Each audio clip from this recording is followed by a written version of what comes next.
Pak. Nah, yang pertama kita ingin dulu memahami capaian pembelajaran.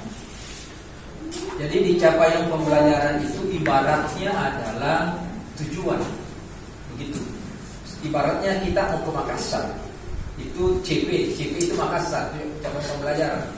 Nah, untuk sampai di Makassar itu kita bisa lewat Mencoloe, bisa lewat tol, bisa lewat Dayak. Nah, jalan-jalan itulah itulah tujuan pembelajaran. Jadi tujuan pembelajaran untuk mencapai capaian pembelajaran, untuk menuju ke capaian pembelajaran harus dulu diturunkan menjadi tujuan pembelajaran. Nah, itulah yang akan saya sampaikan ke kita semua ini, bagaimana menurunkan capaian pembelajaran menjadi tujuan pembelajaran. Karena itu tidak ada, kita sendiri yang menyusunnya. Capaian pembelajaran itu given, terberi, tetapi bagaimana mengajarkannya di kelas, apa materinya, itu yang akan saya sampaikan di sini. Ya. Jadi tidak perlu. Ya. Nah, jadi ada namanya, ini teoritis sekali ya, understanding by design. Jadi yang harus kita identifikasi adalah hasil akhir yang diinginkan, apa yang ingin diinginkan. Nah, itulah muncul yang disebut dengan tujuan pembelajaran dan alur tujuan pembelajaran. Jadi nanti Ibu Bapak, teman-teman sekalian, kalau nanti membuat tujuan pembelajaran, maka di sini ada guru paralel ya. Maksud saya guru bahasa Indonesia misalnya berapa orang? Satu saja. Satu semua. Berarti mandiri sifatnya, individu. Jadi masing-masing individu per mapel itu, ya. Nanti kalau misalnya ada dua, ada apa, silakan berkolaborasi. Tapi kelas 8 itu juga, kelas 9. Iya. Jadi satu orang semua. Iya. Hanya matematika dengan IPA itu beda. Di kelas 8 beda, kelas 7 8 satu dulu, 9 sampai dengan ini. Ya, kalau begitu yang artinya maksud saya yang beberapa mapel, berapa orang satu mapel, ya, itu harus kumpul ya. Bahkan ada 3 mata pelajaran satu orang yang ngampus. Kerja rodinya nanti. Ya. Ya, jadi itu. Jadi ada ATP-nya, alur tujuan pembelajaran. Apa itu alur tujuan pembelajaran? Adalah peta jalan yang mana diajarkan dulu. Jadi kalau sudah buat tujuan pembelajaran, nah itu sudah dipetakan nih. Oh, ini tujuan pembelajaran pertama kelas 7.1 berarti tujuan pembelajaran pertama. 7.2 berarti tujuan pembelajaran kedua. Begitu seterusnya sampai kelas 9 dibuat begitu. Tinggal nanti kita potong. Oh, di mana nanti ini di kelas semester 1 sampai di mana semester 2. Begitu nanti di kelas 8. Kelas 9 pun demikian. Jadi nanti langsung memang dibuat per tahun. Per fase. Per 3 tahun. Jadi kelas 7, 8, 9 sudah kelar ya, semua. Jadi ini yang dimaksud ya. Nah, setelah mengidentifikasi hasil akhir yang diinginkan, maka kita akan menentukan bukti pemahaman yang dapat diterima. Maksudnya apa buktinya anak kita itu sudah memahami tujuan yang telah kita berikan, tujuan pembelajaran itu. Nah, muncullah yang disebut dengan penilaian awal, formatif dengan sumatif. Jadi ini yang penilaian awal maksudnya begini. Ini 120 lebih siswa baru ini, termasuk putra putri itu, Ustaz. Ini itu berasal dari berbagai macam sekolah, lalu memiliki tingkat kesiapan belajar yang berbeda-beda. Oleh karena itu, sebagai langkah awal, kita harus mengusahakan dulu ini anak kesiapan belajar berada di mana? Upper, atas, middle, tengah, atau di bawah. Jadi anak-anak kita jadi setelah kita petakan itu, oh ternyata siswa yang masuk ke Alisra ini rata-rata di middle, di tengah. Oh rata-rata di bawah. Karena harus tahu dulu. Oh rata-rata di atas. Nah itu harus dites awal, penilaian awal. Bagaimana cara penilaian awalnya? Caranya begini. untuk menentukan dia kelas 71, 72, 73, apa pertimbangannya? Biasanya hasil tes masuk biasanya kita itu. Nah, ini tidak tes masuk kan? Ada tes masuk. Ada tes masuknya? Ada tes. Sudah. Oh, sudah. Iya, sudah ada tes masuknya. Jadi, tapi kadang juga kita berkesepakatan sih. Kalau kayak tahun lalu itu kita jadikan bacaan Qurannya sebagai acuan. Iya. Nah, tahun ini saya tidak kasih begitu. Saya bilang jumlah daripada semua uji tes itu kita. Iya. Jadi kadang begini, ada gosip-gosip guru di kelas di sana itu. Itu di kelas 7 itu setengah mati di situ. Kita tuh yang bertanya, kita tuh yang menjawab. Macam ini sering 2 tahun lalu. Kenapa demikian? Karena secara kebetulan kita memetakan anak-anak kita di situ anak-anak yang low. Iya. Kan pertimbangannya masuk saja itu pertimbangan. Ada juga gosip-gosip di situ ada banyak sekali juga. Kayak apa itu ya? Kayak ikan yang tidak ada hidungnya. Gitu. Kumpul ke anak-anak itu yang kinestetik di situ. Iya, banyak goyangnya, semua kumpul ke. Ada juga itu kelas dikasih misalnya proyek bikin apa kelompok-kelompok kan. Tidak selesai. Kenapa di situ? Karena kumpul semua anak siswa miskin di situ. Yang penghasilan orang tuanya karena kan harus itu. Makanya ini harus dipetakan di mana dilihat itu di penilaian awal, asesmen awalnya. Andai kata belum ada, ya itu bisa diuji dulu. Caranya begini, mengujinya. Masing-masing mapel supaya mapel itu tahu bahwa ini anak kurang mentor kuno di bahasa Indonesia. Ini anak kurang mentor di matematika. Ini anak kurang mentor di sini. Itu dulu penilaian awal. Caranya gini. Setiap mapel membuat soal 10 nomor gitu. Soal apa itu? 2 nomor mata pelajaran materi yang ada di kelas 7 saja bahasa Indonesia. Materi apa yang pertama di situ? 2 nomor situ. Baru 6 nomor kelas 6. 6 nomor di kelas 6. 2 nomor di kelas 5. 10 itu. Setiap mapel begitu. Misalnya 10 mapel atau 9 mapel kali itu 10 dari 96. Kasihnya anak. Tes. Baru dikelompokkan itu anak. Terserah Bapak itu nanti. Misalnya anak angka nilai 50 ke bawah dianggap low. Bawah dia. 50 sampai 80 atau 60 sampai ini dianggap anak-anak tengah. Yang 80 ke atas anak-anak terpetakan itu anak kita ini, anak-anak kesepak belajarnya ini calon-calon anak olimpiade ini. Oh ini anak tengah ini bisa biasa ini. Oh kasihan ini anak di bawah ini yakin marah kalau nilainya 20 karena anak di bawah minto ini baru ini. Sudah dipetakan. Nah ketika mengacak kelas, acak nih supaya ada tuh anak middle, anak low, anak anu. Supaya terjadi di dalam kelas namanya tutor sebaya. Jangan karena tidak ditahu itu kumpul semua kelas. Kita tahu yang bertanya, kita tahu yang jawab. Kenapa? Karena kebetulan berkumpul anak lo. Anak-anak yang memang kurang. Nah, akhirnya teracak begitu. Itu salah satu cara untuk pemetaan. Itu yang dimaksud dengan asesmen awal. Nah, ketika sudah ditahu bahwa misalnya ya, wah, podong siswa ada di sini banyak yang low. Dari 100%, 50% low.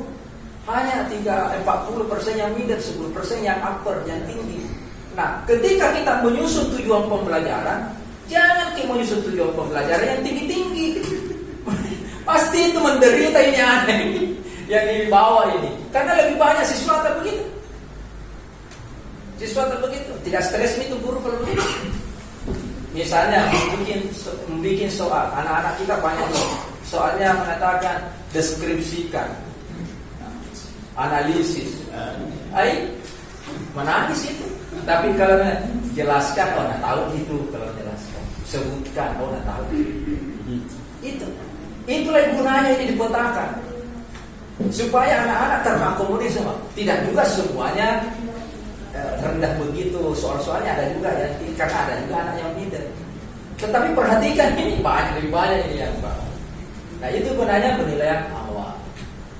Lalu ketika kita kasih soal dan anak itu tidak mau tuntas bahasa kita dulu ya, 20 tidak dapat, 30, jangan mungkin marah karena di tahun itu mau begitu, kalau itu ada. Nah itu gunanya. Nah asesmen awal ini, penilaian awal itu bisa dilakukan di awal pembelajaran. Di awal pembelajaran. Jadi bisa sekolah melakukan dulu. Oh Pak, bagaimana sudah begini lakukan? Don't worry, tidak usah khawatir. Nah sekarang nanti guru mapel sendiri yang itu hanya 10 nomor itu. Masing-masing nih guru mapel. Sebelum kita mengajar, kasih dia 10 nomor ke anak masing-masing di kelas itu. Yang 10 nomor yang kita bikin tadi. Baru kelompok kami di kelas tak. Itu anak. Oh yang mana anak tinggi, yang mana itu. Begitu caranya. Supaya kita tahu ketika kita mengajar tidak stres lagi. Kita tahu bahwa ini anak intermittent ini anak ini dengan itu tadi. Nah, begitu juga ketika pembelajaran boleh begini. Anak-anak pintar itu satu kali dikasih tahu tahu itu. Nah, karena kita tahu bahwa di kelas ini ada anak yang low, itu yang kita datangi bimbing. Itu yang kita datangi bimbing. Ataukah kamu sekelompok tidak pintar ini, kamu sekelompok dengan ini anak ajar kamu. Itu namanya tutor sebaya. Sehingga kelas itu nanti akan ini yang dilakukan oleh sekolah-sekolah modern. Atira, saya datang Atira Bone, Atira ini Al-Azhar. Ini yang dilakukan. Nah, petakan dulu. Bahkan ada guru pembimbingnya di luar. Ada misalnya guru mata pelajaran matematika 2. Satu di kelas, satu yang bertugas di luar jam pelajaran. Itu yang dilakukan. Itu yang dilakukan. Nah, ini kalau Ali sudah mampu melakukan itu, why not? Kenapa tidak? Jadi 2 dari setiap guru, setiap mapel itu 2. Ada pendamping di dalam kelas, pengaturannya bagaimana? Atur malu. Ada memang ditugaskan. Kalau misalnya honornya ya, mungkin kebijakan yayasan seperti apa? Yang di luar, di luar itu bagaimana? Ataukah orang itu toji gurunya silahkan. Jadi itu yang dilakukan. Supaya ini tadi, apa itu? Supaya selaras ini pendidikan agamanya dengan umumnya itu. Selaras. Kan begitu, kecenderungan masyarakatnya selaras, tidak timpang. Nah, kalau misalnya lebih tinggi agamanya daripada umumnya, untuk apa saya masukkan di TLB pesantren? Kan gitu. Lebih tinggi lagi umumnya, untuk apa saya masukkan di TLB di umum? Oleh karena itu harus menselaraskan ini, sejajar ini. Itu yang dicari masyarakat. Tadi kan saya tanya di situ dia. Oh ini analisanya ini di sini. Evaluasi. Kenapa berkurang siswa? Selaraskan ini. Nah, itu yang dilakukan oleh Atira. Kenapa saya tahu alasan begitu? Ada teman saya di Al-Azhar, di Jakarta, dibawa ke sini termasuk itu yang bikin bagus manajemennya suatu itu. Karena satu pesawat saya ke sini, mau kemana? Kemana? Mau saya dipanggil untuk manajer manajemennya di sana. Jadi dia Al-Azhar. Itu yang dilakukan. Termasuk sekolah-sekolah boarding school di Malaysia yang saya datang, begitu caranya. Jadi ada pendampingan di luar itu, ada pendampingan. Nah, karena dipetakan dulu ini, anak-anak kita yang masuk. Nah, itu yang di asesmen. Jadi 3 di asesmennya itu penilaian awal, formatif, sumatif. Nah, ini tadi penilaian awal kan dilakukan di awal pembelajaran. Boleh sekaligus di tahun ajaran baru. Nah, bisa juga setiap pindah ke materi. Pindah materi maksudnya pindah ruang lingkup materi, pindah bab. Bikin lagi, lakukan lagi asesmen awal. Cukup 10 nomor kah, 5 nomor kah. Hanya begitu misalnya matematika. Pertama kan misalnya bilangan. Ada matematika. Iya, bilangan bulat. Ya, bilangan bulat kan? Ya. Materi pertama. Materi kedua bilangan cacat apa? Bilangan bulat mencakup semua gitu. Apalagi setelah itu? Yang ada itu cuma apa ya? Ustaz Didi yang ngajar itu. Pokoknya begitu. Misalnya kita mau pindah di atasnya bilangan bulat. Jadi setelah bilangan bulat materi berikutnya. Begitu. Misalnya selesai bikin bilangan bulat. Nah, kita mau pindah materi. Bikin lagi tes awal. 2 nomor di materi yang mau diajarkan, 6 nomor bilangan bulat, 2 nomor lagi di bawahnya. Nah, ditahu lagi, oh ini anak, oh begini lagi. Karena boleh jadi begini, itu anak untuk materi tertentu dia tidak paham, tapi pada materi berikutnya paham lagi. Itu gunanya dilakukan asesmen awal. Kalau saya mengajarkan sapi di kelas ini tentang sapi, mungkin ada bapak yang sangat paham tentang tanduk sapi. Ada juga yang sangat paham tentang ekor sapi. Ada juga yang paham tentang bagaimana itu sapi dikelola. Kan begitu.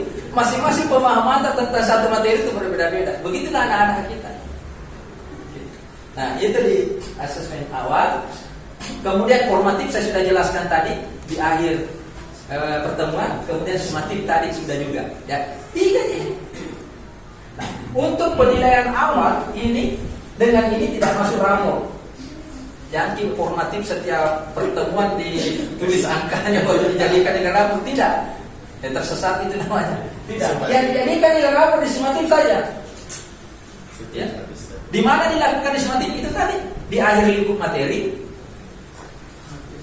akhir fase, atau kalau mau ki, ini artinya kalau mau ki alternatif di akhir semester dan akhir tahun, atau ke akhir semester ganjil dan akhir semester genap. Itu saja. Oke. Nah, langsung kita masuk ke sini. Jadi penilaian awal baru masuk di sini. Jangan langsung bikin ini, belum dipahami penilaian awal. Jadi baru masuk merancang RPP. Itu. Gitu, masih RPP. Nah, ini nih yang kita mau bicarakan ini. Di sini kita mau bicarakan. Di sana dengan di sini. Nah, kita mulai di sini. Bagaimana merumuskan tujuan pembelajaran? Dulu itu, ya, saya tidak tahu sampai informasinya ke sini atau tidak. Dulu itu kalau kita menyusun tujuan pembelajaran, namanya A, B, C, D, urutannya. Ada audience, kemudian behavior, condition, dan degree. Sehingga tujuan pembelajaran kita mengatakan siswa mampu bla bla bla bla. Siswa mampu itu audiens. Siapa itu audiens? Siswa. Behavior tindakan atau kompetensi. Nah, itu tidak berlaku, bukan tidak berlaku. Artinya dikesampingkan itu karena ada yang baru. Jadi untuk tujuan pembelajaran hanya 2 saja.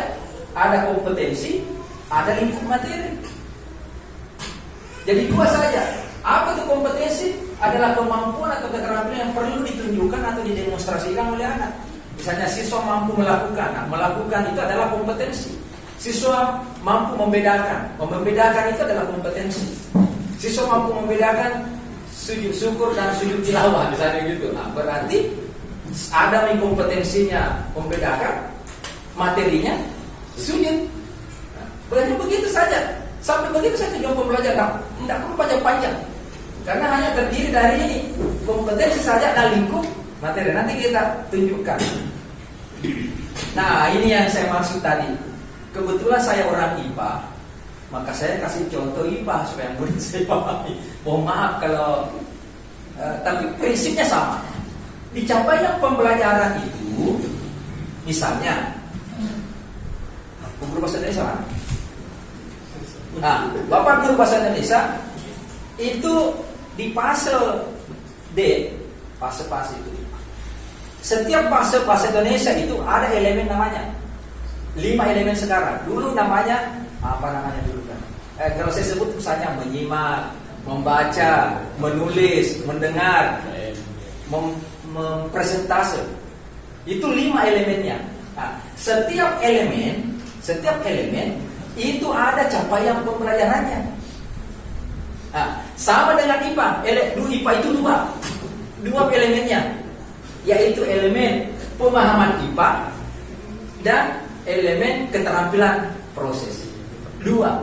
Nah, yang saya contohkan ini adalah contoh capaian pembelajaran elemen pemahaman IPA. Bunyinya begini. Pada akhir fase D, berarti kelas 9 itu. Berarti fase ini CP ini berlaku 3 tahun. Tapi ini masih banyak di bawahnya nih, hanya saya potong kan. Nah, di akhir fase D peserta ini mampu melakukan klasifikasi makhluk hidup dan benda berdasarkan karakteristik yang mati, mengidentifikasi sifat dan seterusnya. Kenapa ada warna kuning, warna hijau? Di capaian pembelajaran itu, warna kuning ini adalah kompetensinya. Di warna hijau ini adalah materinya. Saya paham sampai itu?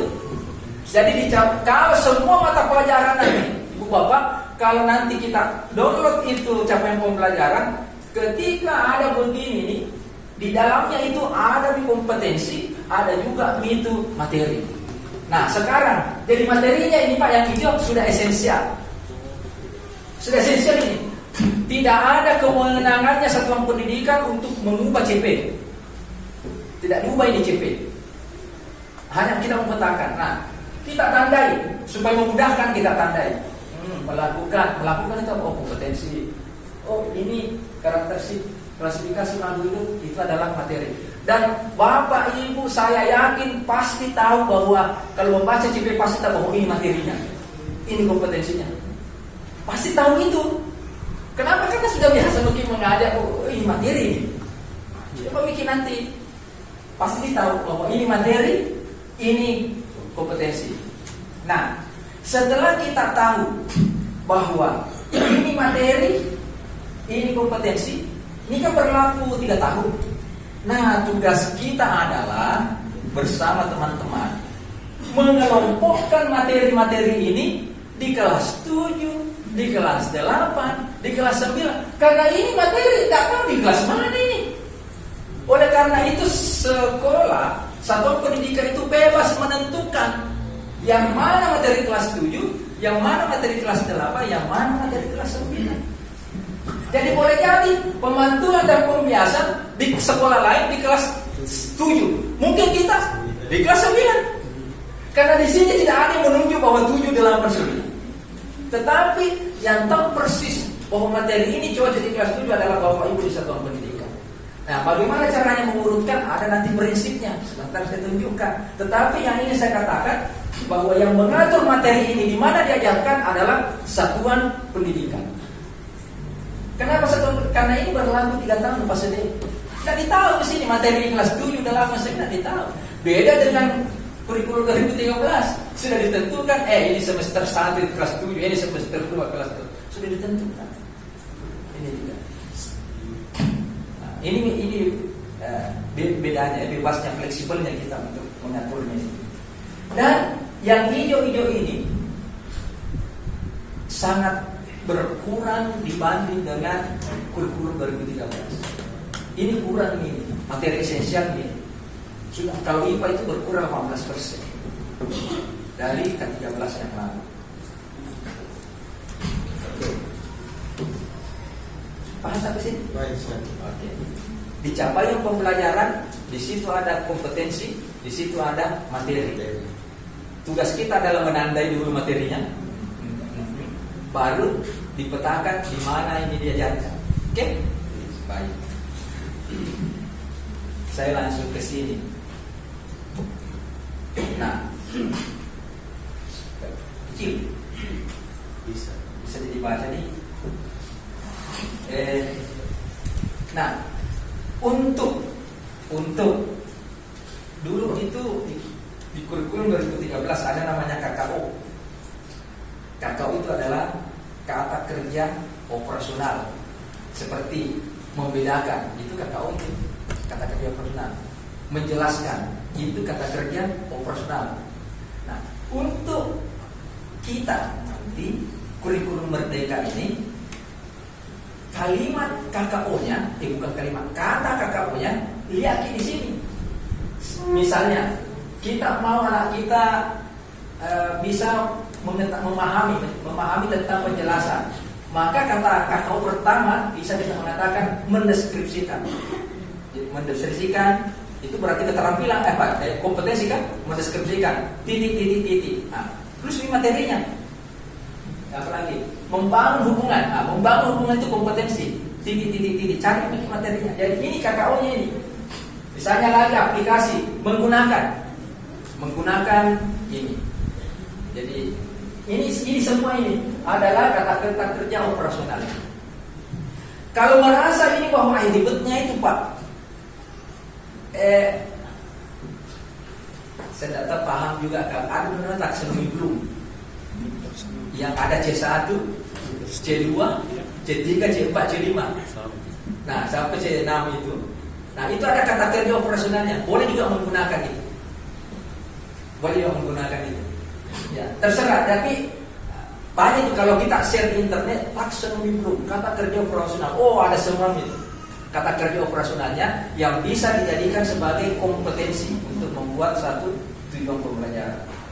Jadi ini saya katakan bahwa kan ini Pak Ibu serahkan juga nanti dia kalau mau bikin dia bikin. Lanjut. Ini contohnya. Contoh. Nah, ini tadi yang saya sudah tanda hijau-hijau. Saya buat nih tujuan pembelajaran. Jadi ini CP, ini tujuan pembelajarannya. Ini kita yang buat. Yang di sana tidak boleh kita ubah. Memang begitu yang diberikan oleh pemerintah pusat. Nah, yang kita mau jadi itu ini namanya menurunkan capaian pembelajaran menjadi tujuan pembelajaran. Nah, misalnya klasifikasi makhluk hidup ini. Ini adalah materi. Saya mau buat tujuan pembelajaran, maka saya mengatakan siswa mampu mengenali dirinya dan makhluk hidup lainnya dalam kelompok klasifikasi makhluk hidup. Mengenali dirinya itu adalah kompetensi. Di mana saya lihat itu kompetensi mengenali dirinya? Ini. Pengenalan diri. Contoh ya. Di sini. Contoh lain. Aplikasi. Siswa mampu memahami prosedur. Memahami prosedur itu aplikatif. Memahami prosedur pemisahan campuran heterogen dan homogen secara sederhana. Kalau mata pelajaran lain tentu banyak contohnya. Memahami misalnya prosedur atau memahami tata cara berwudu, urutan wudu. Siapa tahu kepalanya dulu kakinya. Jadi itu aplikatif. Aplikatif. Jadi itu memahami. Nah, ini yang saya maksud. Bahwa tujuan pembelajaran ini berisi dua, yaitu tujuan dan materi. Tujuan dan materi. Ini contohnya. Contoh.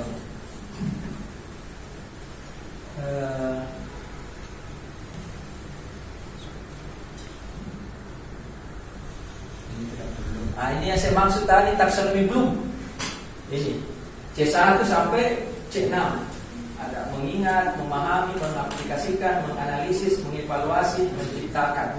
Nah, di sini ada kata-kata operasional yang bukan ini kata operasional, tapi kalau ibu bapak mendownload di internet, mencari di internet, kata kerja operasional taksonomi Bloom, ada semua di situ kata kerja operasional. Silakan itu digunakan, ya, digunakan sebagai kompetensi.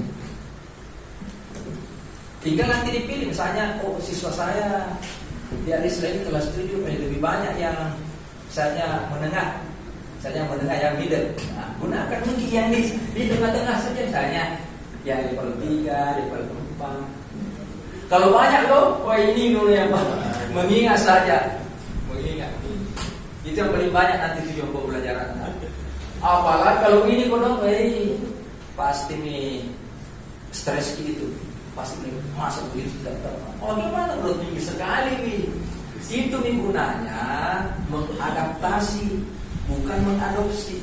Jangan sampai modul ajar yang kita ambil di internet nanti di platform Merdeka Mengajar itu adalah contoh sekolah yang sudah siswanya itu tinggi, akhirnya tujuan pembelajarannya tinggi-tinggi, itu yang dipakai.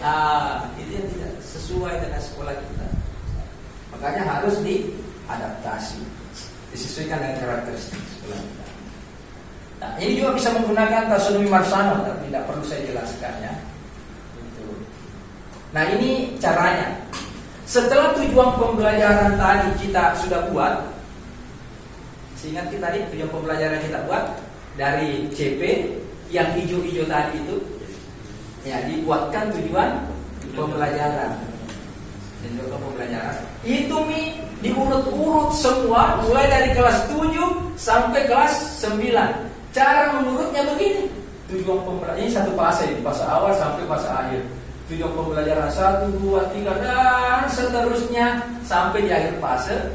Baru kita bagi, oh ini 7, ini kelas 8, ini kelas 10. Cara mengurutkannya menggunakan prinsip ini. 1. Tujuan pembelajaran itu harus diurutkan dari yang konkret dulu baru ke abstrak. Maksudnya begini, konkret dulu baru ke abstrak. Itu anak-anak kelas 7 belum bisa berpikir abstrak. Kalau ada anak kecil itu bilang itu, mana Tuhan? Karena dia tidak bisa berpikir abstrak. Nah liapi bilang ada Tuhan itu mana hantu? Karena dia tidak bisa berpikir abstrak. Makanya ketika kita menyusun sesuatu dari konkret dulu baru ke abstrak. Jangan yang abstrak tambah pusing itu anak-anak. Konkret dulu. Itu caranya mengurut. Ataukah dengan menggunakan dari mudah ke yang sulit. Jangan sulit. Tambah dong gitu anak. Contoh itu dikasih langsung tantangan berat langsung loyo dirasa di kita. Tapi mulai dari pelan-pelan. Nah ini. Ataukah pengurutan secara prosedural. Misalnya anak-anak diajar tentang salat harus wudhu dulu. Karena nanti bisa salat orang kalau bisa wudhu tanya itu dulu yang diajar. Itu dulu dia di kelas-kelas awal. Jangan langsung salah di kelas 7 wudhunya baru di kelas 8. Tidak bisa. Atau tujuan pembelajaran di akhir dulu harus dulu di atas. Sama toh itu harus akidah dulu baru iya. Itu namanya secara prosedur. Ataukah pengurutan deduktif, dari deduktif ke induktif, yang luas dulu ke baru yang ke. Ataukah pengurutan hierarki. Misalnya hierarki matematika itu harus bilangan dulu, bilangan caca dulu baru desimal. Tidak mungkin itu anak mengetahui 0,0,9 baru tidak tahu 1, 2, 3, 4, 5. Kan begitu, itu namanya hierarki. Jadi diurut begitu tujuan pembelajaran. Jangan terbalik-balik gitu. Scaffolding, apa itu scaffolding? Itu menentukan itu.